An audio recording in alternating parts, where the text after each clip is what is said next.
Lui, c'est Gaspard. À seulement 24 ans et alors tout juste diplômé de l'EM Normandie, Gaspard est le fondateur de Genius, une startup qui veut révolutionner le pari sportif. Son idée, gamifier les paris avec une application free-to-play et play-to-win, qui offre tous les avantages sans le danger de l'addiction.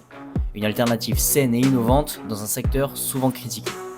Mais ce projet n'est pas né par hasard. Gaspard a vu, dès le lycée, l'impact dévastateur des paris sportifs sur certains de ses amis.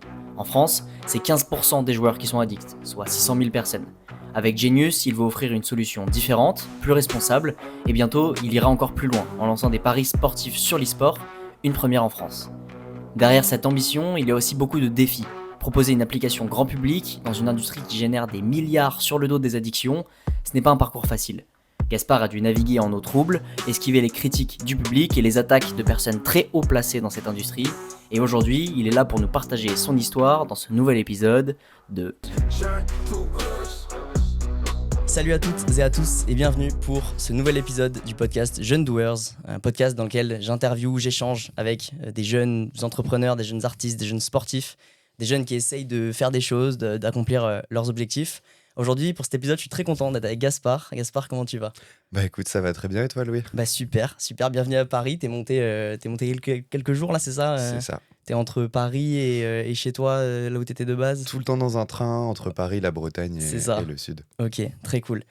Je vais te laisser te présenter pour ceux qui ne te connaissent pas, faire un peu un état des lieux sur ta vie actuelle. Tu vois, quel projet tu portes ici. On voit que tu as un maillot de Genius. Qu'est-ce qui se passe ? Et puis après, on va creuser un peu pour savoir ce qui t'a amené à faire ça, justement, d'une façon un peu chronologique. Donc voilà, juste aujourd'hui, quel est ton projet ? Qu'est-ce que tu fais, grosso modo ? Et puis après, on va creuser un peu. Ok, ça marche carrément, avec plaisir. Donc moi, c'est Gaspard, j'ai 24 ans et je suis le cofondateur et CEO de Genius. Genius, c'est un jeu mobile qui veut réinventer le pari sportif grâce à la gamification. Et mon parcours, il est somme toute assez classique. J'ai fait un bac ES, ensuite je suis allé en école de commerce, directement après le bac à l'EM Normandie, programme en grande école en 5 ans. Et pendant que j'étais en cours, j'ai commencé à lancer Genius, à réfléchir à cette idée. J'ai été diplômé cette année et j'ai commencé à être à temps plein sur Genius à partir de l'année dernière, où finalement, en fait, il y a eu une petite période de transition avec l'école où il fallait que je rende mon mémoire un peu après. Je l'ai rendu cette année, donc là, je suis officiellement diplômé. Ça fait 1 an que je suis à temps plein sur ma boîte. Moi, à l'origine, je suis originaire de Saint-Malo, en Bretagne. J'ai eu la chance de beaucoup bouger aux 4 coins de la France. Et là, je me concentre pleinement sur ce projet-là. Ok, très cool. Donc, tu as dit, on essaie de gamifier le pari sportif. C'est tes mots un peu que je reprends. Concrètement, et après on creusera, comme je t'ai dit, sur la chronologie, mais concrètement, quelle est ton ambition avec ce projet ? Dans le sens, comment il se dessine vraiment concrètement ? Comment les jeunes, tu vois, qui peuvent peut-être télécharger ton app, là, aujourd'hui, bientôt, il me semble que ton lancement, Très bientôt, il est début bientôt. novembre. Bon, il sera déjà lancé quand le podcast sortira. Mais voilà, concrètement, un mec qui tombe aujourd'hui sur le podcast, qui dit « Oh, Genius, ça a l'air cool », qu'est-ce qui s'attend ? Tu vois, à quoi il doit s'attendre quand il télécharge l'application ? Il y a quand même deux acteurs historiques qui ont évangélisé un petit peu le marché avec des solutions qui sont similaires. C'est Mon Petit Prono et Omada. Je pense que les fans de Prono ou de Paris ont déjà entendu ces noms-là. Ça a quand même séduit plus de 2 millions d'utilisateurs en France. Donc nous, on est sur le même segment de marché, c'est-à-dire la gamification du pronostic sportif. C'est le fait de ne pas faire du pari avec du vrai argent, mais de faire des concours de pronos entre potes avec d'autres joueurs, une communauté.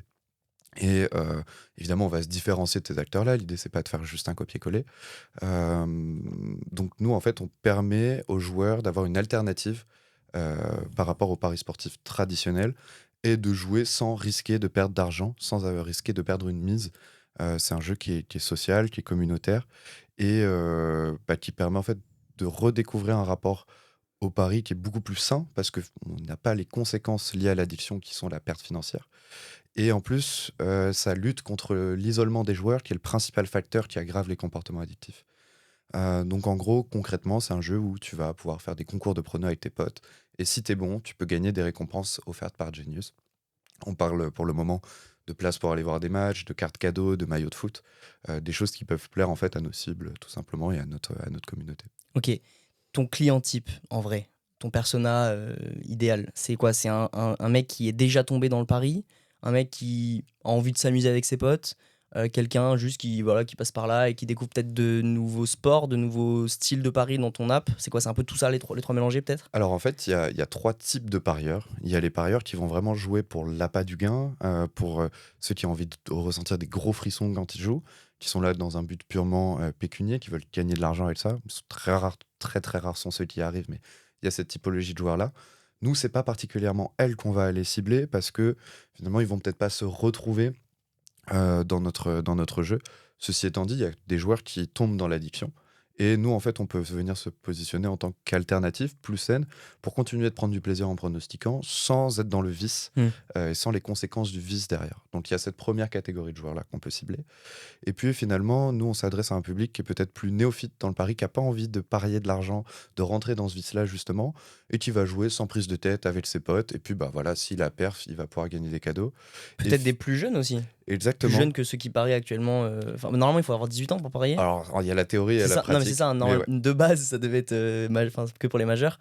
Bon, en théorie, en pratique, il y a tout le monde qui le fait quand ils sont mineurs, mais au moins là, il y a pas cette entrave un peu à l'interdiction. Là, tu peux directement jouer si tu as 12, 13, 14 ans, quoi. Exactement. En fait, nous, on préfère avoir des mineurs sur notre jeu qui vont pas pouvoir perdre d'argent en misant, plutôt que de les voir dans les bureaux de tabac Ouais, bien sûr. en train de faire leur combiné pari en sport, ou tout simplement, bon, je vais pas expliquer non plus toutes les méthodes pour pouvoir parier quand on est mineur, ils savent déjà très bien le faire eux-mêmes, mais je préfère les avoir sur mon jeu, plutôt que en train de potentiellement perdre de l'argent et tomber très tôt dans la spirale de l'addiction auprès de bookmakers ou de buralistes. Qu'est-ce qui t'a poussé vraiment à lancer ce projet? Parce que tu l'as dit, il y a deux acteurs principaux qui sont quand même Mhm. très connus ou qui commencent à devenir très connus. Mon petit prono est très connu et Omada arrive dernièrement, il me semble. Ils sont arrivés un peu plus tard. C'est une niche qui est très grande. Il y a énormément, tu l'as dit, 2 millions de personnes qui ont téléchargé, qui jouent quotidiennement à ces trucs-là. Donc, c'est une niche sans en être une. Mais ce qui m'intéresse, moi, c'est comment toi, là, à ton âge, tu te dis, bon, bah vas-y, je vais. Enfin, est-ce que tu as une histoire personnelle qui est liée à ce projet? Est-ce que. Enfin, tu vois, d'où ça vient? D'où ça vient, toute cette histoire? Pourquoi ce projet-là et pas un autre, quoi? En fait, il y a plusieurs raisons. D'une part, moi, j'ai toujours voulu entreprendre. Depuis que j'ai 18 ans, je sais que je veux vraiment lancer une boîte, que ça va être ça ma vie. Et Genius sera pas la première ni la dernière, hein, d'ailleurs, je pense. Donc il y avait cette première chose-là qui a joué. J'ai beaucoup été entouré d'entrepreneurs. On m'a toujours montré que c'était possible. Et ça m'a rapidement passionné, en fait, ce sujet-là, d'essayer de créer des choses. Et après, il y a une vraie histoire personnelle par rapport à Genius en tant que tel. En fait, moi, j'ai commencé à parier quand j'avais 14 ans en bureau de tabac, avec mes potes, souvent au moment des premiers achats de cigarettes pour certains jeunes, mais il faut pas fumer, je précise quand même. Et bref, tout ça pour dire que moi, j'ai vu en fait les conséquences de l'addiction très tôt sur mes potes, et franchement, c'était pas beau à voir.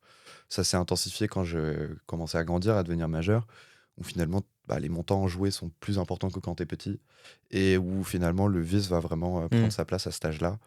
Et moi, ça m'a donné envie d'aider en fait les personnes que je côtoyais qui étaient là-dedans.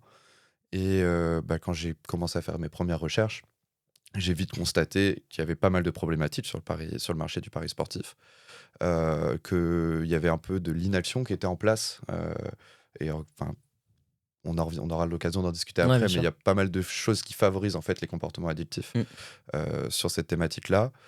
Des jeux d'argent. Donc, en faisant mes recherches, j'ai vu qu'il y avait 600 000 Français en fait, qui étaient concernés, à peu près 15% du nombre Donc, de parieurs, qui sont tombés dans le vice, globalement. Enfin, qui sont addicts, qui c'est ont ça? des comportements de jeu à risque. Ok. Et donc, ça représente quand même Ouais, c'est beaucoup, ouais. beaucoup de Parce personnes. que c'est 1%, 600 000? Ouais, 15% de 4 millions. Ouais, c'est ça. Ouais, mais 1% des Français, quoi. Ouais, C'est énorme. c'est énorme. Et du coup, voilà, moi, j'avais cette mission-là de vouloir aider ces personnes. Et puis, finalement, en ayant beaucoup réfléchi, en ayant beaucoup interrogé les parieurs, la gamification me semblait être la meilleure façon de répondre à cet enjeu-là. Parce que finalement, le jeu de société, c'est cool. Le jeu sans enjeu, sans risque, c'est quand même mieux. Elle est bien cette phrase-là.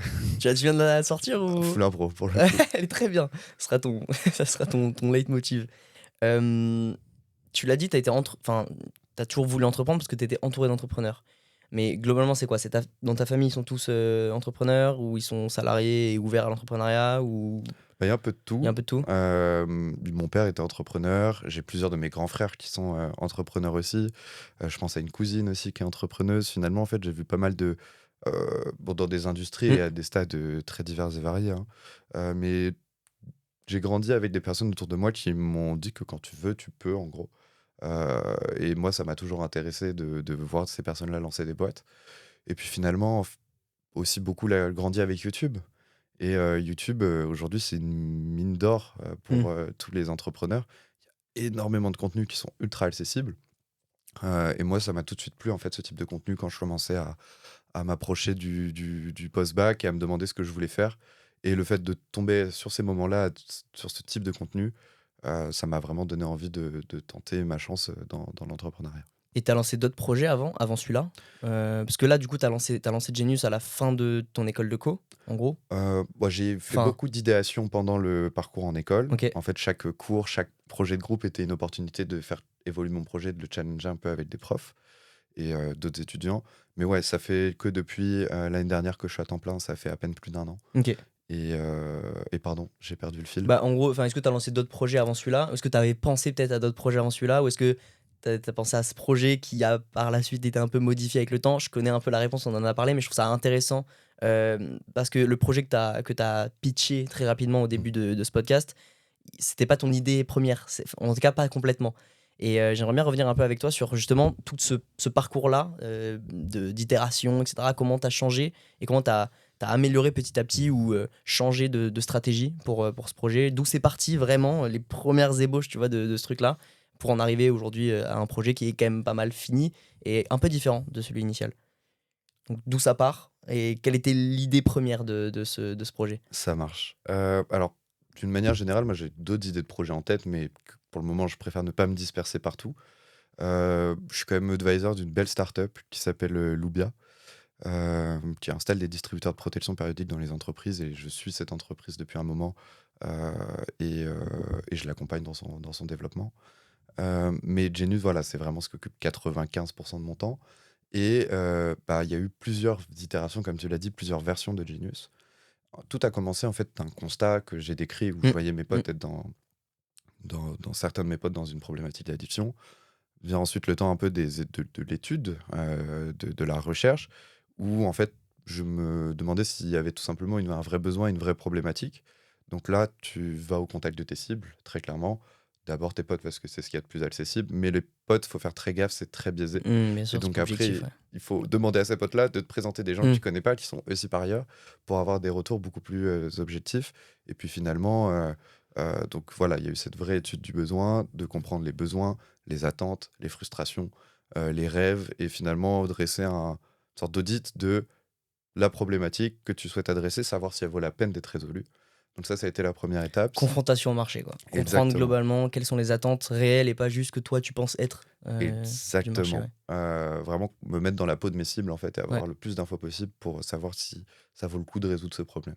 Donc ça, c'était la première étape. La deuxième étape, ça a été de commencer à construire une solution. Parce que c'est bien d'identifier nos portes, mais derrière, il faut y répondre. Il faut la saisir, sa chance. Et là, ça a été toujours en discussion avec mes cibles, avec les personnes que j'avais déjà rencontrées une première fois, les amener à nous aider à construire la solution dont ils rêvent finalement. Et donc, ça a été beaucoup d'échanges avec des parieurs pour savoir est-ce qu'on devrait faire ci, est-ce qu'on devrait faire ça. Et finalement, le tout premier modèle qui avait émergé, c'était un jeu qui était gratuit et qui était financé par les revenus publicitaires. Une partie de ces revenus publicitaires était redistribuée aux joueurs. C'est-à-dire que tout le monde faisait ses pronos sur l'appli et celui qui faisait les meilleurs pronos empochait une partie des revenus. Très vite, on m'a découragé d'utiliser ce modèle-là parce que j'avais 18 ans, qu'il fallait beaucoup, beaucoup de financement pour atteindre une taille critique. Pour que tu puisses être rémunéré par les pubs et que des marques veulent apparaître sur ton app. Exactement. Ouais. Et en fait, au début, tu finances de la perte. Et quand tu as 18 ans, tu n'as pas fait forcément le top 5 des meilleures écoles de commerce, que tu n'avais pas un réseau de malades, bref, que tu es inexpérimenté en fait, tu vois, sur un premier projet.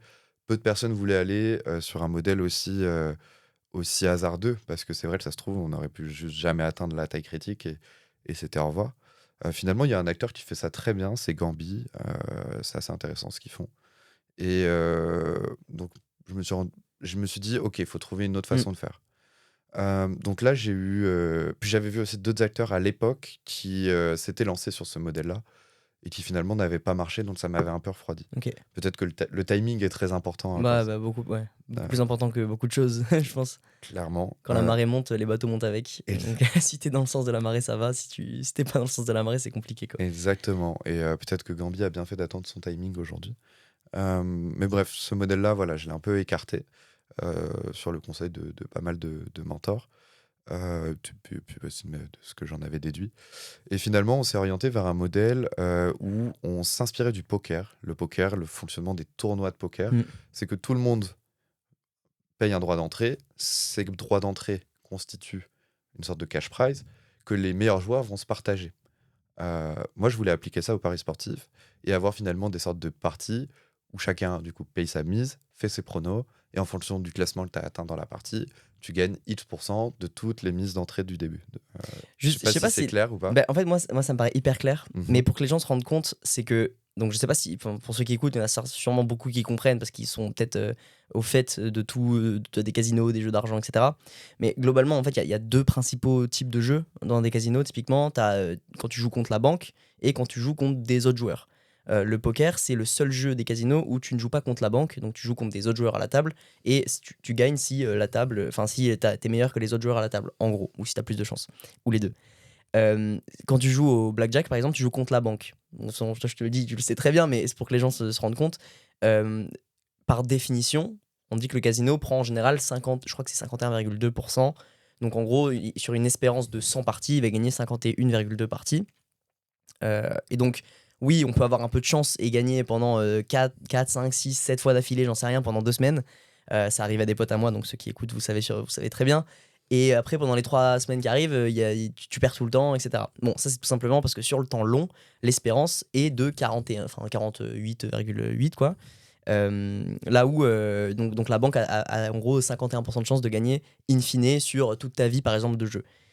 Ce que je trouvais hyper intéressant quand on en avait parlé de ça, c'est que moi, je me suis toujours dit, putain, mais pourquoi, et ça vaut pour tous les jeux, tu vois, pourquoi je suis sûr qu'il y aurait moyen de trouver un moyen de rendre ce jeu-là en joueur contre joueur et pas en joueur contre banque. Je sais pas trop comment expliquer, mais tu vois l'idée. Et c'est vrai que quand toi, tu me l'as dit, que tu avais eu cette idée-là, que tu avais commencé à itérer pour faire un projet comme ça, je trouvais ça hyper intéressant parce que ça pouvait amener vraiment beaucoup plus un alignement des intérêts, en fait, tout simplement. C'est juste que tu joues contre des autres joueurs. Si t'es meilleur, que tu gagnes. Si t'es moins bon, tu perds, tant pis.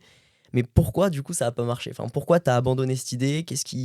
Quelles sont les difficultés que t'as rencontrées? Alors en fait, il y a plusieurs raisons qui font qu'on a pivoté vers le modèle de la gamification et qu'on a laissé tomber celui-ci. La première chose, c'est quand même qu'on a une grosse contrainte sur le marché des paris sportifs, en France et même dans la plupart des pays, c'est la régulation. Il y a une autorité qui s'appelait avant l'ARGEL, Autorité de régulation des jeux en ligne, qui est devenue l'Autorité nationale des jeux, qui encadre très scrupuleusement le marché du pari sportif. Ça veut dire que si tu ne demandes pas et n'obtiens pas un agrément pour aller sur le marché, du jour au lendemain, tu peux te faire shut down ta boîte, tu n'as pas le droit d'être là. Aujourd'hui, il y a une quinzaine de bookmakers qui sont agréés. Et en fait, c'est un oligopole qui est fermé parce qu'il faut obtenir cet agrément. Et cet agrément, il est très compliqué à avoir. Il faut répondre à énormément d'exigences techniques, légales et même financières pour pouvoir être un opérateur. Il faut pouvoir garantir que tu peux payer 100% des gains en cas de victoire de 100% des parieurs. Tu es par exemple obligé d'avoir une fiducie. Ok. C'est de l'argent qui est immobilisé pour être sûr que tu vas couvrir les gains des joueurs si jamais il y a des erreurs, que tu fais des erreurs, etc. en tant que bookmaker. Bref, c'est très encadré, très complexe, et il faut plusieurs millions pour rentrer sur ce marché-là. Avoir plusieurs millions sans avoir... obtenir plusieurs millions de financement quand tu es jeune, inexpérimenté, comme je l'étais, c'est très très compliqué parce que finalement, les invests, normalement, ils te demandent un produit, et ils te demandent un produit avec du monde dessus. Sauf que tu n'as pas le droit de lancer ton produit et de le commercialiser. C'est le serpent qui se mord la queue, quoi. Exactement. Et en fait, on a compris qu'on n'allait jamais réussir à avancer si on restait sur ce modèle-là qui était très compliqué à mettre en place. Et la vraie raison, c'est qu'en fait, l'ANJ n'a même pas prévu le modèle qu'on voulait proposer. Ils ont un objectif de préserver la filière comme elle est, et ils ne sont pas du tout ouverts à ce que des startups viennent disrupter ce marché-là en innovant dessus. Et finalement, il y a aussi un vrai... Là, du coup, on va pouvoir rentrer dans ce qu'on a repoussé un petit peu tout à l'heure. Juste avant de Ouais. passer à ça, tu me disais, je trouvais ça intéressant, à tel point ils avaient pas envie de changer de mode ou ils avaient pas envie d'accompagner des startups à justement bouleverser un peu ces codes. Tu les avais en call toutes les semaines, t'arrivais pas à avoir de réponse parce que à la limite ils t'en donnaient une à l'oral, mais elle écrit jamais parce qu'ils voulaient pas se mettre, mettre leur responsabilité en jeu. Donc c'est à tel point réglementé et compliqué, et comme beaucoup de milieux, on en avait parlé, le milieu de la banque c'est pareil, il y a plein d'autres milieux c'est pareil, avant que Hitch arrive, le milieu des taxis c'était pareil à Paris. Je veux dire, ça toujours, à chaque fois c'est pareil, et il suffit de un acteur, et les télécoms, Mm. avant que Free arrive, Free, Xavier Niel. les télécoms c'était pareil, il faut en fait qu'il y ait un acteur qui soit tellement puissant, qui arrive avec une force de frappe qui est telle qu'en fait il va avoir les épaules pour se battre contre toutes ces régulations, contre tout ce lobbying qui peut être fait aussi par les acteurs qui sont dedans. Mais ça demande une détermination et vraiment des épaules telles que quand c'est notre premier projet, c'est pas possible en fait. Je pense, moi, et on en avait parlé, et on était un peu arrivé aux mêmes conclusions, c'est que souvent, les personnes de notre génération, il y a celles qui n'ont pas du tout d'ambition et qui vont faire qui vont faire leur train de vie, enfin leur chemin dans le CDI, dans le salariat, etc. Et c'est très bien, je dirais. Ils ont d'autres ambitions, je veux dire, pas professionnelles. Et ceux qui ont des ambitions, qui ont envie de monter des startups, des projets et autres, souvent, moi, j'ai l'impression qu'elles ont trop d'ambition. Et que dès le début, en fait, elles réfléchissent. Et j'ai fait cette erreur-là, et plein de potes à moi ont fait cette erreur-là aussi, et tu l'as un peu fait aussi. Complètement. C'est qu'on se dit, putain, ce projet, il a l'air dingue, parce que si j'arrive à le faire, mais ça serait incroyable. Et en fait, on a envie de déplacer des montagnes, mais on n'est pas capable juste de gravir ne serait-ce que le premier chemin. Et c'est souvent, j'ai l'impression, ce qui fait échouer 90% des jeunes comme nous qui essayons de lancer des projets, c'est d'avoir un premier projet qui est beaucoup trop ambitieux, où il faut des compétences qu'on n'a absolument pas et dont on ne se rend pas compte. Donc voilà. Mais ça arrivera. Il y aura un jour une personne qui aura envie de bousculer les codes de cette industrie, qui arrivera comme Free est arrivé, comme Uber et Hitch sont arrivés, comme voilà. Il y en aura un, mais c'est vrai que ça demande des compétences et vraiment un level de certitude et d'ambition et de résilience qui est très très très compliqué, je pense, à avoir. Il y a une poignée de main de personnes qui peuvent le faire, quoi. Ouais. Bref. Complètement d'accord avec ton analyse, et parfois vaut mieux se concentrer sur ce que tu es capable de faire plutôt que de rêver toute sa vie derrière quelque chose que tu pourras jamais concrétiser. Et en fait, comme c'est une idée que je traîne depuis longtemps, que j'ai beaucoup fait évoluer, au bout d'un moment, j'avais quand même envie que ça y est, on se mette dans l'action. Bien sûr, ouais. Et je me voyais pas encore batailler 10 ans à essayer de faire du lobbying auprès de choses qui sont tellement dures à changer. Enfin, il faut bien comprendre aussi la situation, c'est que d'un côté, tu as l'État à travers l'autorité nationale des jeux, qui est soi-disant une autorité indépendante, qui a pour objectif de protéger les joueurs et de préserver l'équilibre de la filière et donc des emplois, etc., en théorie. Et tu as aussi l'État qui collecte énormément de recettes fiscales sur cette activité. Et on sait très bien qui enrichit le plus les bookmakers. C'est les quelques joueurs qui sont vulnérables et qui perdent tout. C'est pas le mec qui va miser 100 € une fois par an. Tu vois. C'est ceux qui sont vraiment dans le dur qui perdent beaucoup d'argent, qui vont apporter le plus de recettes fiscales à l'État. C'est un peu schizophrène comme comportement de Conflit vouloir d'intérêts, protéger ce comme qui te d'hab. nourrit. Comme d'hab. Et on voit bien Comme qu'il les y a... clopes, comme tout. Exactement. Et on voit bien qu'il y a finalement aucune vraie prévention. C'est une addiction comme une autre. Il y en a sur de l'alcool, il y en a sur du tabac. C'est encadré la communication sur ces industries-là. Tu vois pas des pubs partout dans le métro, à la télé, etc., dans les réseaux sociaux. T'as pas des influenceurs qui font la promotion de marques de clubs, tu vois. Ça n'existe pas. Et c'est tant mieux. En fait, sur le pari sportif, on est à des années-lumière d'une régulation à peu près cohérente sur la communication. Et ça traduit en fait ce côté schizophrène que je te dis, de vouloir protéger pour finalement prendre derrière aussi un max de pognon pour quand t'es l'État. Et donc, ouais, voilà, c'est très compliqué d'arriver avec une idée innovante, un projet, un concept innovant. Parce que, comme tu le disais, l'ANJ, voilà, moi j'ai essayé de savoir si mon modèle était possible et si oui, dans quelles conditions. Avant d'avoir le moindre retour, ne serait-ce qu'oral, il a fallu envoyer des dizaines de courriers, de mails. Et tant que tu n'as pas un courrier d'avocat qui commence à mettre des coups de pression, personne t'écoute, personne te répond. T'existes pas pour eux, ils en ont rien à faire, tu vois. Mais j'ai l'impression que si tu veux vraiment bousculer les codes dans ce genre de truc, je pense qu'il faut avoir un motto dans sa tête, c'est il vaut mieux dire pardon que s'il te plaît, quoi. Enfin, je pense que c'est ça. Et t'as complètement raison. Mais le problème, c'est que pour justement se dire, ok, bah tant pis, je dirais pardon, mais pas s'il te plaît, bah faut être capable d'assumer les conséquences, faut être capable d'endosser toutes ses responsabilités. Et encore une fois, comme on le disait tout à l'heure, ça demande une résilience et une détermination qui sont phénoménales, quoi. Récemment, il y a Xavier Niel qui vient de sortir un bouquin Ouais. qui était notamment, je crois que c'était à Bercy, qui a rempli Bercy. Et c'était c'était l'Olympia l'Olympia. Il a sorti son bouquin, il s'appelle Foutre le bordel. Bah, lui, c'est exactement ce qu'il a fait avec Free. Je crois que j'ai comme une envie de foutre le bordel. je crois Comme une envie de foutre le bordel, c'est ça. Ouais. quelque chose comme ça. Excellent. Et bah, c'est ce qu'a fait Hitch aussi, qui Ouais. a complètement disrupté. Enfin, Hitch et Uber, tu vois, ils ont disrupté le marché des taxis. Et bah, même pour les cryptos, finalement, tu as des boîtes qui se lancent, qui ont les moyens de payer des avocats pour défendre quand il y a des procédures, qui ont assez de fonds pour tenir un moment avant que ça devienne officiellement légal, etc., qui vont avoir des moyens pour faire du lobbying. Nous, on n'avait pas cette force-là, je pense. On était trop jeunes, on était que deux. C'était un peu mission impossible. Je pense que si c'était à refaire, il y aurait d'autres alternatives. On aurait pu partir à l'étranger, à Londres, où c'est beaucoup plus flexible. Pour après essayer de propager ce modèle. Exactement. Mais pareil, je pense que c'est encore un tout autre projet, quoi. Et pour un premier projet, c'est compliqué. Ouais, puis c'est un marché de requins, hein. Concrètement, ça, on me l'a dit, j'ai rencontré quand même pas mal d'acteurs du bookmaking traditionnel pour justement comprendre un peu ce marché. Et grosso modo, on m'a dit, quand tu vas à Malte, que tu veux ouvrir une licence, ça peut presque être dangereux Ouais. pour toi quand tu commences à rentrer. Pour ton intégrité physique. Et Donc, c'est pas une blague, c'est ouais. réel. On m'a dit, franchement, fais attention, c'est un marché de requins. Il y a des gens qui ont des intérêts à défendre et c'est pas des petits intérêts, c'est des gros intérêts. Et ça peut amener à des situations, en effet.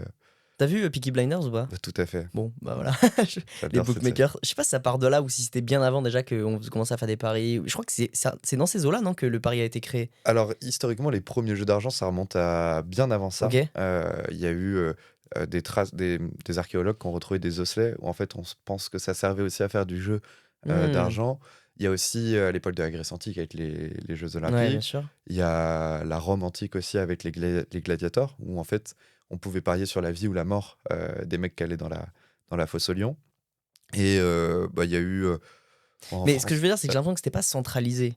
Tu vois, alors peut-être je me trompe, hein, j'y connais rien du tout. Mais j'aurais l'impression que ces paris-là étaient plus de gré à gré, tu vois. Genre, bah, moi je te parie que, et comme ça on se parie à un 1-1. Mais il n'y avait pas de bookmaker qui faisait des cotes. Enfin, je crois, c'est ça. Alors, je pense que tu as raison. Je pourrais pas te répondre avec précision là-dessus. Mais ouais, en effet, les premiers bookmakers historiques qu'on retrouve, qui ont des licences et qui organisent ça de manière un peu légale sous la coupe de l'État, on les retrouve en Angleterre pendant la Révolution industrielle, à l'époque de Thomas Shelby. Énorme. Voilà. Mais donc tu captes bien que ce milieu-là. Enfin, je pense que tu sais, enfin, il y a toujours beaucoup de réel dans de la fiction. Et quand ils refont un peu cette histoire-là des Shelby, etc., toute cette violence qui accompagne le milieu des paris, bah, c'est bien, bel et bien réel. C'est que peut-être que c'était pas à ce point, peut-être que c'est un peu différent, peut-être que c'est bien aussi romancé, mais grosso modo, c'est quand même un milieu, et comme tu l'as compris, comme on te l'a dit à toi directement, c'est un milieu où il faut faire gaffe, quoi. C'est un milieu où il faut faire gaffe. Clairement. Bref, du coup, tout ça fait que cette idée-là, tu vois que tu pourras pas forcément l'amener au bout. Et tu décides, encore une fois, de continuer un peu à itérer, à changer la trajectoire que ça prend. Tu vas vers quoi comme idée? En fait, on se pose avec mon associé, on se dit, bon, on vient de lever un petit peu d'argent, on vient de se rendre compte, après la levée en plus, que ce modèle, bah, finalement, ça va être beaucoup trop compliqué avec le peu de ressources qu'on avait. En fait, je reviens juste là, Ouais. parce que tu mentionnes cette idée de levée, je crois qu'elle était juste après moi.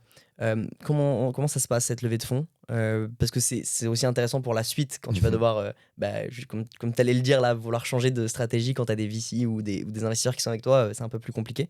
Donc juste si tu peux revenir un peu sur cet épisode de levée de fonds, comment ça se passe, c'est à peu près à quel moment? Ok, très clair. Alors, en fait, c'est assez simple. Nous, on avait construit un premier MVP qui était sur ce modèle-là, de permettre aux gens de miser de l'argent les uns avec les autres. Poker, quoi. Voilà, exactement. Le modèle du poker appliqué au paris sportif. On avait quelque chose qui était quasiment prêt à être lancé. On va dans des invests, des business angels.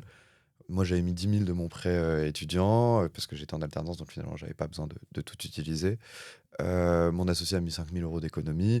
Bon, tu vas pas très loin avec ça, tu vois. Donc, on va voir des business angels. On arrive à trouver 3 mecs qui nous suivent en mettant chacun 15 000 euros.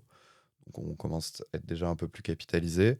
On arrive à les convaincre de nous suivre. sur ce modèle-là, sur ce produit-là, en leur disant, voilà, avec ça, on va faire un lancement, on va tester, on va voir ce que ça fait.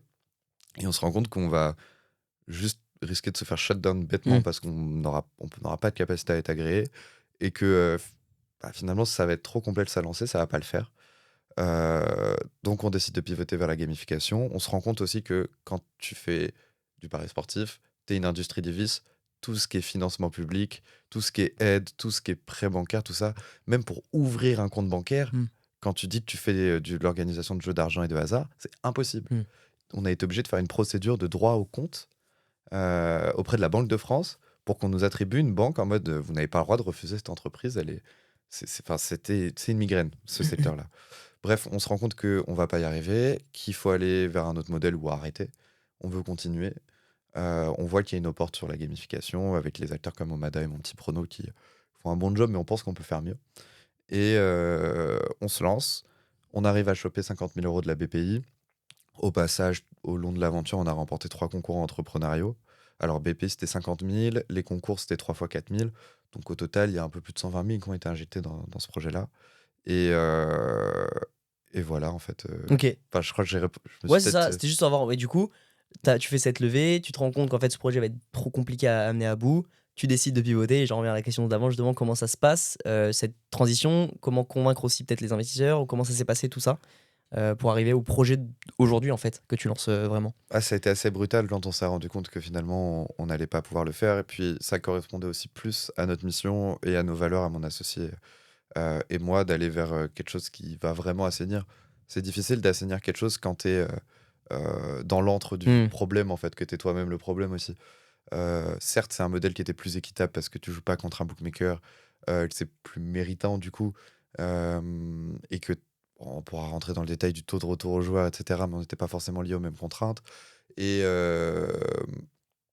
c'était pas le même système de cotes, etc. Donc c'était plus équitable pour Mais les joueurs. style, fallait mettre de l'argent, Mais et style, ouais. donc tu te détournes pas vraiment du problème, tu le traites, tu le prends pas à bras le corps, tu le Mm. contournes un peu. Mais ça allait plus avec notre mission, ce modèle-là. Et du coup, ouais, la gamification, bah, en fait, on s'est rendu compte qu'on n'allait pas y arriver. Donc, on a décidé de repartir à zéro presque. Le produit, c'est qu'on avait, on l'a quasiment jeté à la poubelle. Il y avait grosse partie du code qui servait plus à rien. Mm. Et finalement, on a recommencé from scratch. Nouveau branding, nouveau produit, nouvelle prévision financière. C'est plus du tout le même modèle. On fait vraiment du jeu mobile là. Donc, ça n'a plus rien à voir. Et on a réussi en un an à sortir, un peu moins d'un an même, vu qu'on a pris cette décision en septembre, au moment où on closait notre levée. Et on a sorti la première version de l'appli pour l'euro en juin Ok, donc 2024, en 9 mois, en gros, à peu près. 10 mois, ouais, ok. C'est ça. Hyper cool. Et concrètement, donc t'as mentionné encore une fois Omada et Mon Petit Prono. Au moment où tu prends cette décision d'aller dans ce game-là, comme tu l'as dit, c'est un tout autre univers, c'est des jeux mobiles, t'as deux gros concurrents, enfin en tout cas deux personnes qui sont, enfin deux boîtes qui sont très en place. Comment tu le vois ça? Dans le sens, comment tu vois cette concurrence? Est-ce que tu te dis, ok, s'ils sont là et que s'ils arrivent à avoir autant de clients, c'est déjà qu'il y a un product market fit qui existe et que donc, grosso modo, c'est un peu un ancien ou rouge, entre guillemets, même s'il n'y a que deux acteurs, mais du coup, ça veut dire que mon produit, il sera forcément bon, il faudra juste que je trouve les bonnes fonctionnalités pour plaire au maximum de personnes dans cette niche-là. Ou est-ce que tu le vois en mode, putain, ok, ça va être compliqué, bon, j'imagine que tu t'étais plus stimulé que apeuré par la concurrence, mais concrètement, comment tu le vois, toi, tout ça? Quand il n'y a pas de marché, c'est souvent que tu vas nulle part. Mm. Qu'il y a pas de. Enfin, faut quand même avoir un ego pour se dire j'ai l'idée du siècle, personne n'y a pensé avant moi, on est 8 milliards sur Terre. Non, si tu as eu une idée et qu'il n'y a personne, dans 99% des cas, je pense, c'est qu'il n'y a pas de besoin et qu'il n'y a pas de vocation à créer une solution pour y répondre. Donc moi, quand je vois de la concurrence, je me dis, OK, il y a un marché, il y a un besoin. Maintenant, tu n'as pas besoin forcément de réinventer tout le temps les choses. Tu peux juste essayer de faire la même chose que ton concurrent, mais En essayer de le mieux. faire en mieux. Et ça peut très bien marcher pour toi. Nous, on a vu qu'il y avait en effet un product market fit. C'est rassurant de se dire que tu sais où tu vas sur ce type de solution. Mais moi, j'ai aussi beaucoup été friand de ce type de jeu-là. Et il y a des choses qui m'ont frustré. Et je sais qu'il y a des choses qui frustrent mes potes. Je sais qu'il y a des choses qui frustrent les utilisateurs de ces applis. Et je me dis, bah ok, venez, on fait la même chose sans les frustrer. Mais on essaie d'avoir quelque chose de potentiellement plus complet, plus stratégique. Et c'est ça, en fait, qui est en train de devenir. C'est là où on veut emmener Genius. Je pourrais rentrer plus en détail, si tu veux, sur la différenciation après, mais euh, Ouais, tu t'es dit, il y a moyen de faire en gros exactement. pareil en mieux, comme tu l'as dit, en comblant des frustrations, des objectifs de certains, des envies d'autres, C'est ça. et en essayant de choper du coup une petite partie de ce gros gâteau plutôt qu'en créant un gâteau où tu sais pas quelle taille il fera quoi. Exactement. Et là, le kiff revient parce que finalement, on s'affranchit de toutes les contraintes de régulation. Mm. C'est plus du tout les mêmes enjeux. Et tu peux être vraiment créatif dans le jeu vidéo, du coup, Mm. dans le jeu mobile, enfin, parce qu'on n'a pas cette régulation-là. Donc, c'est beaucoup de pression qui s'évapore aussi un peu. Et c'est une créativité qui revient et qui fait trop kiffer de se dire, vas-y, maintenant, je peux faire ce que je veux, il n'y a pas de limite. C'est moi et mes idées et comment je veux les concrétiser, quoi. Hyper intéressant. Et là tu lances, donc on est mi-octobre là. Ouais. Tu lances on est le 18 je crois ou un truc comme ça. Quelque chose comme ça, 19, je crois. Tu lances quand? Alors, ça a toujours la question qui tue, mais parce qu'il y a du dev et que mon associé, il est tout seul, même si on a un recrutement qui est en cours pour venir l'épauler. On vise fin octobre, début novembre Ok. sur les stores. Ok. Donc, Bon, il dans sera le sorti. doute, allez voir plutôt vers mi-novembre. Bon, il sera sorti, je pense. mi- D'ici là, Ok. ouais. Il sera sorti. Il sera pas encore sorti Ok. d'ici fin novembre. Donc, ton application sera sortie d'ici que le podcast sortira. Euh, Mais avant ça, on avait lancé une alpha sur Ouais. Test Flight, donc pour les utilisateurs iOS, pour l'Euro de football. C'était vraiment 2 à 3% du jeu. On n'a pas fait d'effort sur le fait d'avoir une belle interface, une belle UX, une belle UI. L'idée, c'était juste de est-ce que le concept plaît, euh, être au contact de nos cibles le plus rapidement possible pour prendre leur retour et pour finalement commencer à itérer Mm. et à arriver à une version qui va tout éclater en fait. Et là, ce qu'on va sortir, j'ai parlé d'1 ou 2% pour la bêta. Là, on est plus aux alentours, je pense, de entre 5 et 10% de là où on veut emmener Genius. Donc, c'est quand même plus abouti. Et il y a eu une grosse prise en compte de tous les retours qu'on a eu de nos utilisateurs pendant cette phase je dis bêta, mais en fait, c'était même d'alpha, test pendant l'euro. Et c'était quand même bon retour. Ouais, assez encourageant pour le Ok, coup. encourageant. Ouais. En fait, on voit qu'il y a des gens qui ont un intérêt, qui ont joué. Et surtout, on voit qu'il y a des gens qui ont pris la peine de nous faire des retours et qui sont hypés par le projet et qui veulent nous aider à l'amener dans la bonne direction. Et ça, c'est très, très rassurant, très encourageant. Quelqu'un qui ne prend pas le temps de te faire de feedback et tout, c'est qu'il s'en bat un peu. Enfin, ça va pas forcément l'intéresser. Là, on arrive à fédérer des gens autour de notre concept quand même. Et ça, c'est rassurant. Et ce concept, donc t'en as dessiné les contours. Concrètement, qu'est-ce que les gens qui vont les gens qui vont être sur Genius, qu'est-ce qu'ils vont avoir de plus, de moins, de différent par rapport à Omada, Mon Petit Prono, etc. Quels sont vraiment, toi, tes 2-3 petits leviers ou tes 2-3 petites vraiment caractéristiques de ton jeu qui vont, sur lesquels tu mises pour ramener des clients? Alors là, actuellement, sur ce qui va sortir, on reste sur quelque chose d'assez similaire à Omada et Mon Petit Prono. Nous, on va améliorer le jeu en fur et à mesure pour qu'il puisse vraiment se différencier et avoir une valeur ajoutée par rapport à ces deux acteurs. La principale différence qu'il va y avoir sur ce qui va sortir prochainement, c'est la façon dont tu réalises tes pronos. Sur Omada, sur MPP, c'est très simple, très binaire. C'est-à-dire que tu vas choisir un score exact où tu vas répondre à des questions en mode oui-non. Ou 1, N2 pour les connaisseurs de Paris, c'est-à-dire victoire de l'équipe 1, match nul, ou victoire de l'équipe 2. Donc ça reste des choses très en surface en matière de pronos, alors que quand tu vas sur un bookmaker comme Betclic, Winamals, pour ne citer que, tu as accès à plus de 300 pronos par match. Nous, on a gardé cette composante-là, de pouvoir avoir quelque chose de vraiment deep quand tu fais tes pronos, même si c'est sans argent, où tu vas pouvoir faire des combinés, ce que ne proposent pas nos concurrents, et finalement avoir un jeu qui est beaucoup plus stratégique. Et t'as pas Karine de la Conta, qui est dans son groupe avec ses collègues, qui a jamais regardé un match de foot, et qui va choisir de manière random des scores, et qui va finalement gagner parce qu'il s'est passé des dingueries que personne ne pouvait anticiper. Ça laisse moins place à l'aléa, et ça laisse par contre beaucoup plus de place à la stratégie. Bien sûr. Et ça, c'est notre principale force pour le début. Et à terme, parce que c'est ça qui est le plus intéressant. Donc tu te focalises quand même pas mal sur les connaisseurs, vraiment. Tu vises moins le grand public que ces grosses plateformes-là. Tu vises plus vraiment limite des gens qui seraient sur ces plateformes et qui seraient un peu déçus justement par ce manque de spécialisation, de granularité dans les paris, que toi tu t'arriverais à combler avec ton app en fait. Tu sais ça un peu le positionnement? Entre autres. Ouais. Après, on a aussi justement des parties rapides et des choses moins complexes. Il y a pas encore plein de choses dont il faut que je te parle pour t'expliquer comment on va être différent. Mais on a envie de séduire aussi un public de casual. Et il y a aussi du coup des choses qui ont été créées pour que ça soit accessible, très simple et que tu te prennes pas la tête. Ok, donc il y a les deux. Ouais. Il y a les deux. Mais en effet, on veut répondre à ce besoin de montrer que tu es vraiment le meilleur pronostiqueur et pas juste tu remplis une grille au hasard et ciao, ciao c'est fini. Tu vois. Très cool. On veut quelque chose de plus complet. Une autre différence qui arrivera à terme, c'est le fait d'être sur tous les sports et notamment sur l'e-sport. Aujourd'hui, il y a un boulevard sur l'e-sport. On va en parler. C'est énorme. Et Ouais. il y a des choses intéressantes à dire là-dessus. Et donc ça, c'est une autre de nos différences. MPP, ils font que du foot. Ligue 2, Ligue 1 et Ligue des Champions. Bon, après, ils ont aussi MPG, leur jeu de Fantasy League. Et Omada, ils te proposent une dizaine de pronos par jour. Tu réponds oui, non à leurs questions. Et c'est eux qui te choisissent tout, en fait. Alors que nous, ils t'imposent ce sur quoi Ouais. tu dois pronostiquer. Ok. Alors que nous, en fait, tu auras accès à tous les sports, toutes les compétitions, et tu pourras créer tes parties ou rejoindre les tournois qui t'intéressent en fonction de thématiques bien précises. C'est un jeu qui sera vraiment personnalisable, parce qu'on aura aussi le choix du mode de jeu, ça je vais y revenir après, mais tu pourras choisir ton nombre d'adversaires, combien tu veux miser, sur quel type de prono tu veux miser, combien tu auras de pronos autorisés dans ta partie, sur quelle compétition, etc., etc.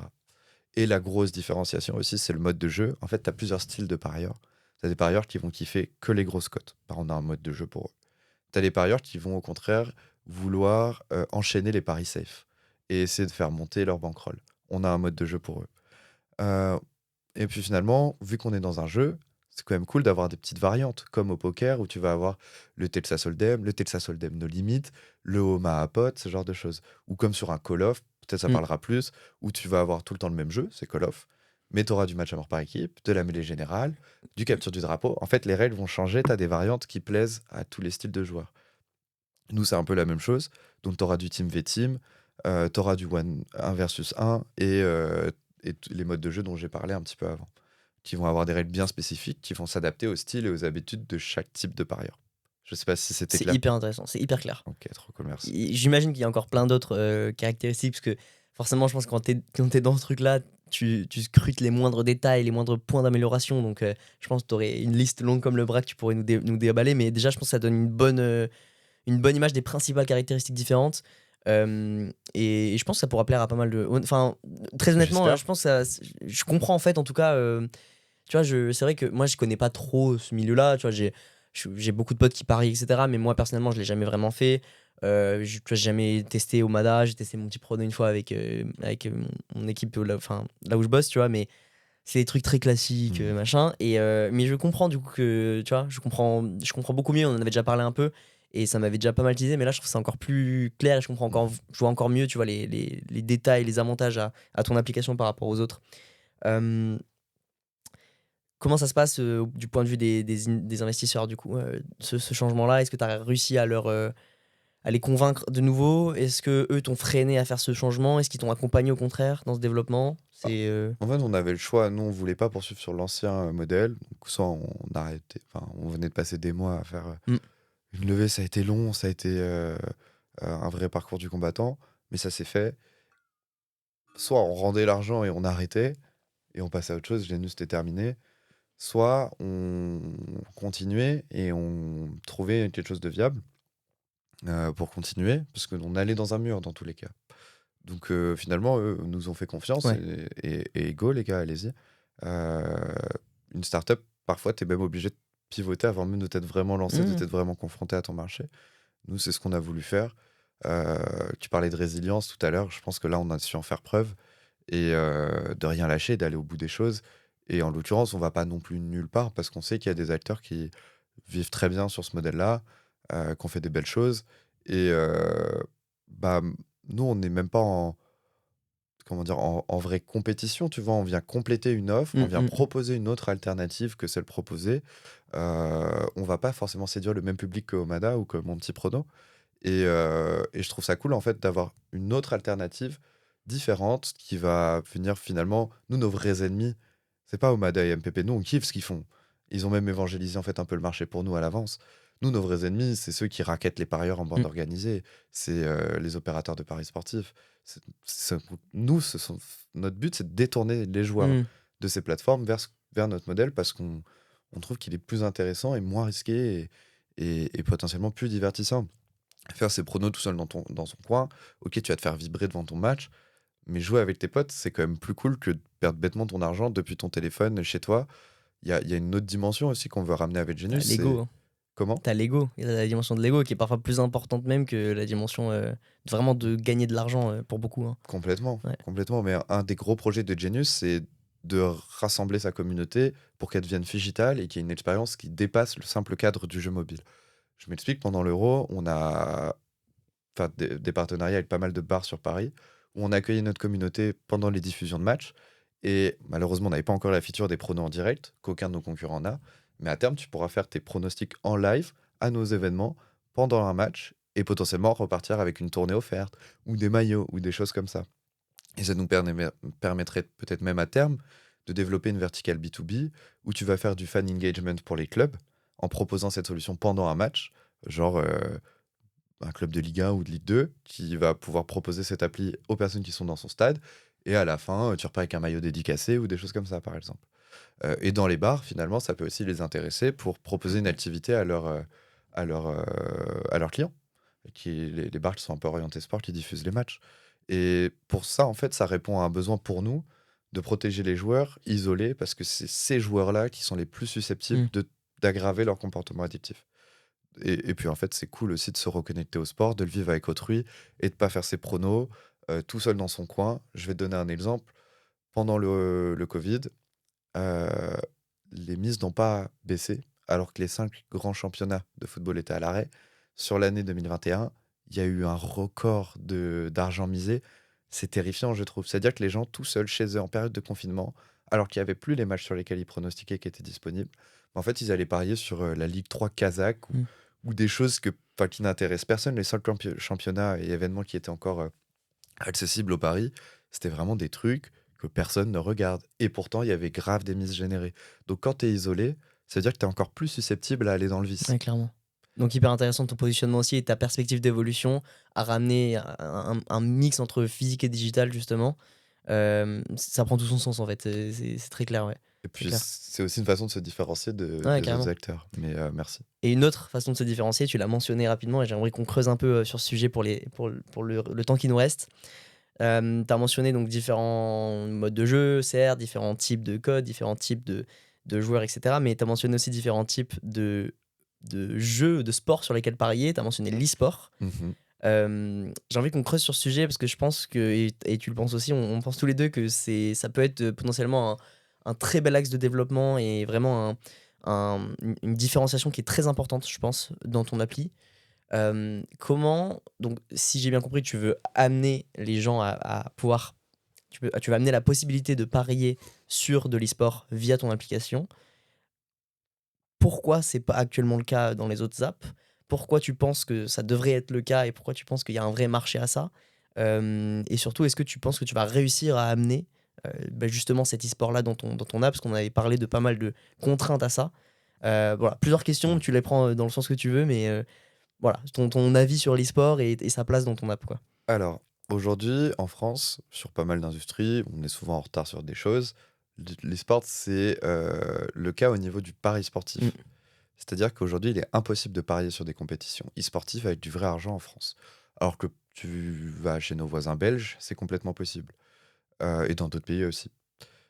Ça, je pense que c'est parce que l'autorité nationale des jeux considère qu'il y a encore trop de risques de corruption du fait qu'il n'y ait pas de véritables institutions comme la Fédération française de football, la Fédération française de rugby, etc. Moi, je pense qu'elle se trompe et qu'il y a vraiment aujourd'hui des, acteurs sérieux. Oh, la K-Corp, c'est huge. M8, enfin, il y a un très beau.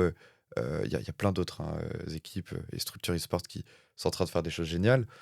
Ça se développe à une vitesse folle. Ça va forcément finir par se structurer autour d'une fédération ou des choses comme ça, je pense. Donc, peut-être que ça devrait se faire progressivement, mais il devrait y avoir la possibilité de parier sur l'e-sport. C'est le cas sur tous les sports. Pour que l'e-sport soit considéré comme un sport classique et traditionnel, entre guillemets, c'est une étape un peu obligée d'avoir finalement la possibilité de parier dessus. Malheureusement, en France, voilà, on n'a pas encore cette possibilité-là. J'espère que ça viendra à terme. Mais donc, les bookmakers n'y sont pas sur cette activité. En revanche, je ne sais pas pourquoi il n'y a pas d'autres acteurs comme Omada ou autres qui se positionnent pas sur l'e-sport. D'autant plus qu'il y a un marché à prendre, puisque les bookmakers, pour une fois, Ne peuvent pas y aller. nous, on pouvait pas aller sur leur marché. Mm. Bah là, c'est l'inverse. C'est Mm. eux qui peuvent pas aller là où nous, on veut aller. Mm. Et ça, c'est assez cool. Il faut qu'on profite de cette période-là qui ne devrait pas durer éternellement.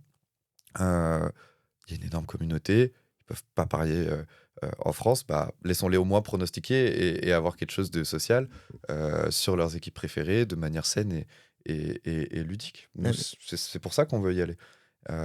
Et puis en fait, bon, je sais pas si je peux briser un peu le troisième mur comme ça avec ceux qui.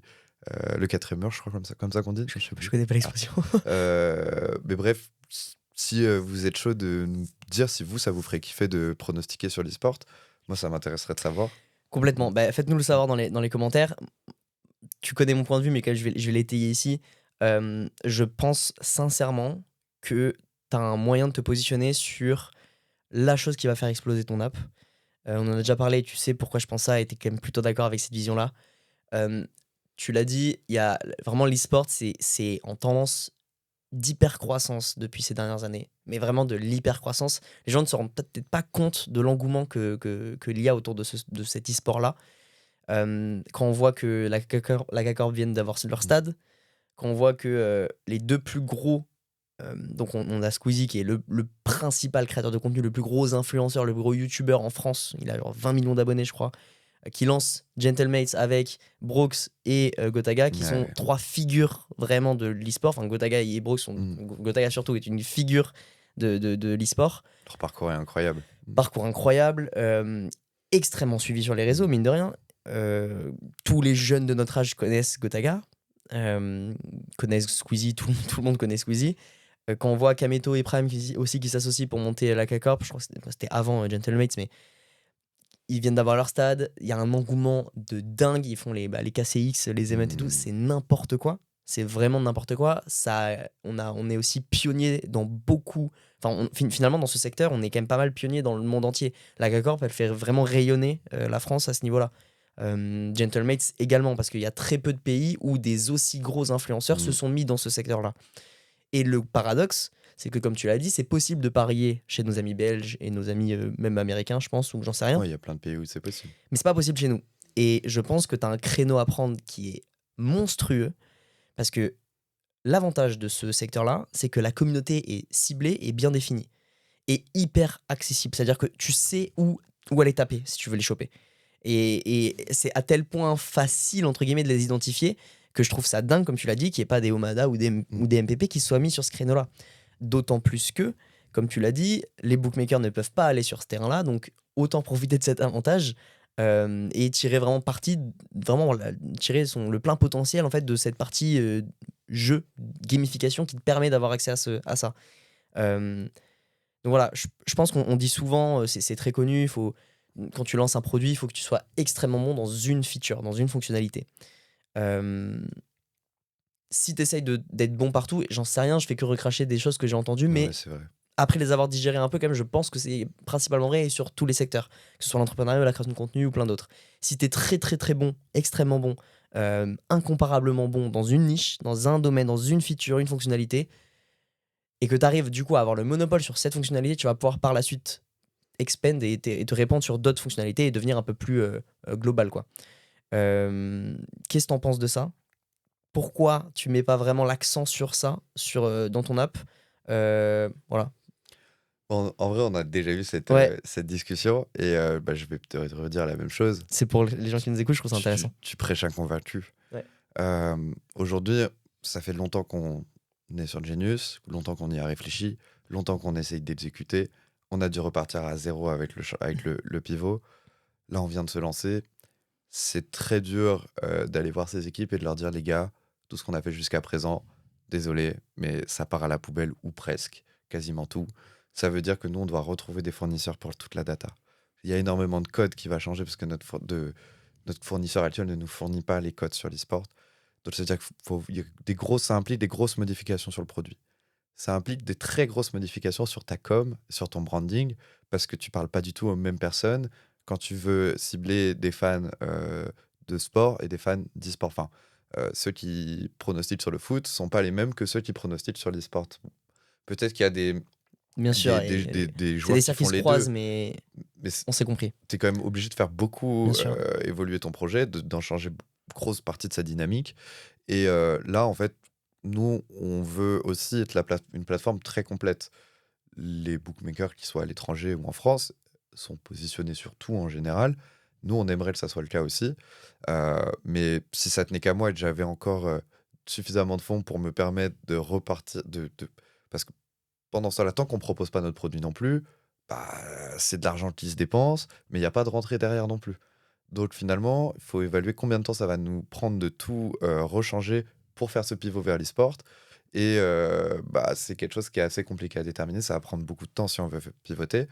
Donc on préfère se dire, on a déjà passé beaucoup de temps, il y a du cash burn, ça va pas durer éternellement, il faut quand même y aller au bout d'un moment, y aller se confronter à son marché. Et quitte, une fois qu'on sera en place, une fois qu'on aura déjà une vraie communauté, une vraie audience, des premières preuves de traction, etc., se dire, ok, peut-être on lève des fonds pour accélérer et on sort une deuxième app que sur l'e-sport, ou alors on fait un peu comme ce que fait Winamax, où tu as sur la même app une interface poker et une interface paris sportif. Il y a plusieurs choses qui sont possibles, mais évidemment que moi j'ai trop envie qu'on speedrun le plus vite possible vers l'e-sport, parce que moi-même, en fait, j'aimerais juste pouvoir pronostiquer avec mes potes sur l'e-sport, parce que j'essaie de m'y intéresser un petit peu et ça me fait kiffer. Ça serait un truc que je kifferais avoir, ne serait-ce que pour moi. Et je pense qu'il y a énormément de personnes qui seraient intéressées. Et en vrai, je rêve un peu, mais un truc qui serait game changer, c'est une fois qu'on a un produit qui est un peu sympa, associer les grands qui ont fait évoluer l'e-sport, ceux que tu as cités, Gotha, qui en plus est assez intéressé par les jeux d'argent. On Mm. voit qu'il a eu des partenariats assez stratégiques avec PokerStar. Mais peut-être ça pourrait plaire à Squeezie, qui est un entrepreneur aussi. Broach, même Kameto, Prime. Je sais pas, il y a un monde où peut-être ça peut les intéresser Et de moi, c'est proposer évident. ça à leur commu. Je pense que En c'est le cas fait, et ça serait trop cool En de les fait, associer à ce je projet. pense que c'est évident, tout simplement parce que eux, c'est les premiers acteurs, c'est les porteurs de ce mouvement-là pour amener l'e-sport vers le sport classique. C'est eux qui ont déjà commencé enfin, c'est pas eux, mais ils ont largement contribué à nommer le fait de regarder des jeux vidéo comme de l'e-sport. C'est eux qui ont amené cette dimension de sport et qui ont l'ambition de faire devenir l'e-sport comme un sport Mhm. classique. Donc, comme tu l'as dit, le pari, c'est une étape aussi dans le développement d'un sport. Et tout comme là, tu vois, ils essaient d'avoir leur stade, ils essaient d'avoir leur fédération française d'e-sport, ils essaient d'avoir toute l'infrastructure en fait qui va avec le fait d'être un vrai sport en France ou même partout dans le monde. Euh, c'est- Moi, ça me paraît évident que demain, tu vas voir Prime, Kameto, Gotha, Squeezie, qui tu veux. Tu leur dis, voilà, j'ai une solution qui pourrait permettre à vos fans d'être encore plus fans de votre truc, parce Mm. que ça va les involve encore plus dans ce mouvement-là, parce qu'ils vont pouvoir non seulement assister à vos compétitions maintenant en direct dans votre stade, mais en plus de ça, s'ils peuvent pas venir, ou même s'ils peuvent venir, mais télécharger l'appli chez eux et parier avec leurs potes qui sont aussi fans de ce truc-là. En fait, tu viens qu'amplifier et apporter une solution qui va dans leur sens, en fait, qui va dans le sens de leur mouvement, dans le sens du mouvement qu'ils essayent de mettre en place. Donc, moi, ça me paraît mais évident. Et cela étant dit, je pense que c'est vrai que tu aurais pu, je pense dans l'idéal, ça aurait été enfin moi mon point de vue encore une fois, hein, dans l'idéal ça aurait été de lancer une app qui est dédiée à ça comme tu l'as dit, avec un branding qui est différent, etc., etc. Mais rien n'empêche non plus le fait de lancer ton app comme tu vas le faire là dans les prochaines semaines, et de par la suite, une fois que tu arrives à déjà il y aura deux choix. Si ça marche pas, bah ça marche pas, et si tu veux continuer dans ce projet, tu pourras peut-être repivoter et faire Mm. que de l'e-sport. Mais si ça marche, bah tu pourras, ou si tu vois qu'il y a une petite traction, tu pourras essayer de t'installer dans ce milieu-là avec Omada, MPP et les autres en tant que plateforme globale, mais très très vite proposer cette dimension e-sport. Et je pense que si tu as un vrai produit market fit, parce que là on ne le sait pas pour le coup, vu qu'il n'y a personne qui le propose Mm. ce pari-là. Moi, je pense que le marché, il est évident. Mais si tu arrives, Pareil. si tu auras, un semblant de product market fit, je pense que sur cette branche e-sport, je pense que tu n'auras pas besoin d'avoir une app qui est entièrement dédiée, avec un branding qui est entièrement léché et un marketing qui est totalement ciblé pour ces personnes-là, pour qu'ils se rendent compte de l'impact et de la folie du Mm. truc et qu'ils y aillent à fond en fait sur ton app. Donc je pense que même si tu arrives à lancer ton projet global avec plusieurs sports, etc., les sports classiques, où les gens commencent à kiffer ton app aussi pour toutes les caractéristiques que tu as démontrées tout à l'heure, les différents modes de jeu, les différents sports, les différents types de joueurs, etc. euh, si tu arrives à mettre une petite branche e-sport et focus quand même un peu là-dessus, je pense que très vite tu auras des retours si tant est qu'il y a un product market fit, ce que je pense être le cas. Donc, Et moi, je te rejoins parfaitement sur ton analyse et l'e-sport est vraiment très très haut dans notre priorité sur notre roadmap. Mm. On a peut-être le basket juste avant, mais prochain un ou deux modes de jeu à rajouter. Mais le prochain gros chantier, c'est l'e-sport. On est déjà en train justement de contacter pas mal de fournisseurs pour avoir la data et avoir une API qui nous permette du coup d'avoir les cotes, etc. Ça coûte quand même assez cher pour le moment ce qu'on a identifié. Mais ouais, non, on veut vraiment y aller très rapidement. Et finalement, ça serait aussi un moyen de pouvoir se créer, on en parlait tout à l'heure, océan rouge, océan bleu, son océan bleu, et Bien sûr. d'avoir une longueur d'avance. Et finalement, de ne pas avoir à batailler avec des acteurs qui sont déjà bien en place. Euh, MPP, c'est racheté par la... MPP et MPG, c'est racheté par la Ligue de football professionnel en 2022, je crois. Donc voilà, quoi, ils ont des moyens derrière. Et Omada, ils viennent de lever 7 millions d'euros, aux côtés notamment de Xavier Niel et d'autres acteurs. Donc, ouais, si on allait sur l'e-sport, on serait peut-être plus tranquille. Euh, c'est pour ça que je te dis que c'est dans nos priorités Et bien aussi. sûr, et l'avantage vraiment que tu as toi, c'est que tu te rends compte de ce mouvement-là. L'avantage de notre génération, c'est nous qui sommes acteurs de ce mouvement-là. Les Gotha, les Squeezie, les Prime, tout ce que tu veux, leur audience est constituée de gens qui ont entre 18 et 34 ans. Mm. Donc, je sais pas quel âge ont les fondeurs de Umada ou de MPP, j'en sais rien, mais je pense qu'ils sont plutôt l'âge de 30, 35, 40 ans. Donc, ils voient pas en fait ce contexte-là, ils voient pas cette évolution, ils voient pas vraiment cette révolution qu'il y a dans l'e-sport à laquelle nous on assiste vraiment et à laquelle on est confronté, tout simplement parce que nos influenceurs les plus proches qu'on préfère sont acteurs de ce mouvement. Donc, encore une fois, voilà, je pense que, on en avait parlé, c'est toi-même qui étais convaincu de ça, donc comme tu le dis, voilà, je ne fais que apporter ma pierre de plus à l'édifice, mais globalement, ouais, je pense vraiment que si tu arrives à aller à montrer une solution, même si c'est un MVP en fait pour ces joueurs-là, je pense que la demande pourrait être telle que le MVP justement marcherait. Et au moment où tu as de la traction sur un produit, lever des fonds, je pense que tu l'as vu, Ouais. ça va très vite. Donc oui, ça demande beaucoup d'argent, oui, ça demande beaucoup de choses, etc. Mais si tu arrives déjà à montrer un petit positionnement et un petit MVP et voir s'il y a de l'attraction ou non, parce que ça reste que des convictions, s'il faut... j'en sais rien, je pense pas, mais on va dire que s'il faut, voilà, tu t'es pas confronté au marché, bah ceux qui regardent du e-sport, s'il faut, ils ont pas envie de parier. Bon, spoiler, je pense pas, mais en tout cas, quand tu seras confronté au marché, je pense que tu auras d'attraction. Et à partir du moment où tu auras d'attraction, lever des fonds sera beaucoup plus simple. Parce que je pense que des BA ou des VC plutôt jeunes ou qui voient un peu ce mouvement-là se faire, franchement, je pense qu'il serait con de pas se positionner sur un mouvement Bah, comme ça. surtout que l'e-sport arrive à trouver des financements, hein. Mm. Une structure comme Vitality, ils ont levé auprès de Corelia Capital, Mm. qui est un beau fonds d'investissement. Enfin, il y a de l'argent pour de l'e-sport. Et en effet, si tu as de l'attraction, aujourd'hui, c'est possible de lever. Certes, c'est un peu plus compliqué qu'avant. Avant, tu avais fait une belle école, tu avais Mm. quelques belles slides, tu levais des millions comme ça, mais aujourd'hui, c'est fini. À cette époque-là, enfin, en tout cas, c'est en train de se raréfier. Euh, Il y a aussi quelque chose qui est très vrai dans ce que tu dis, c'est que la communauté de l'e-sport est tellement puissante, tellement engagée et tellement en forte croissance que ça peut énormément plaire à des investisseurs de voir ce potentiel-là.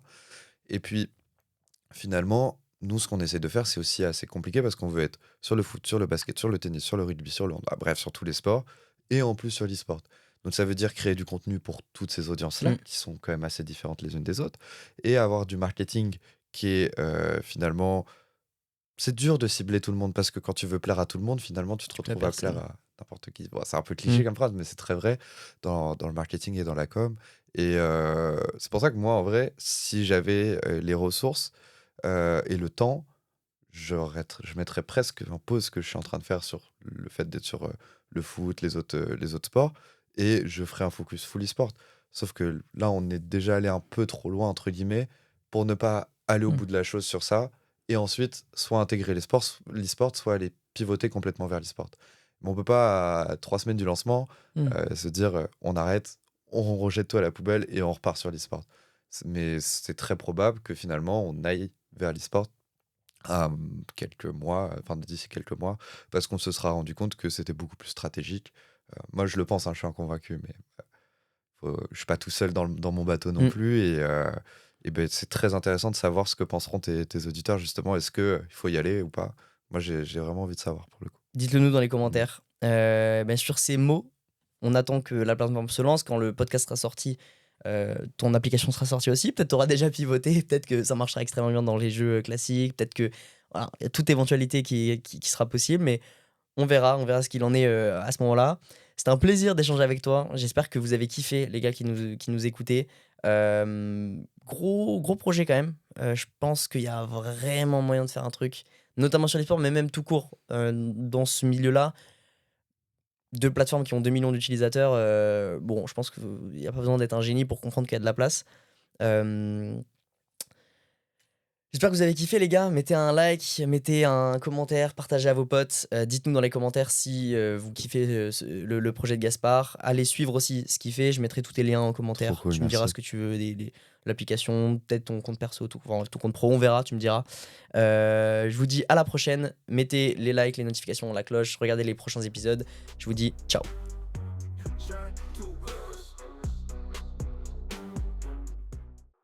Shine to us.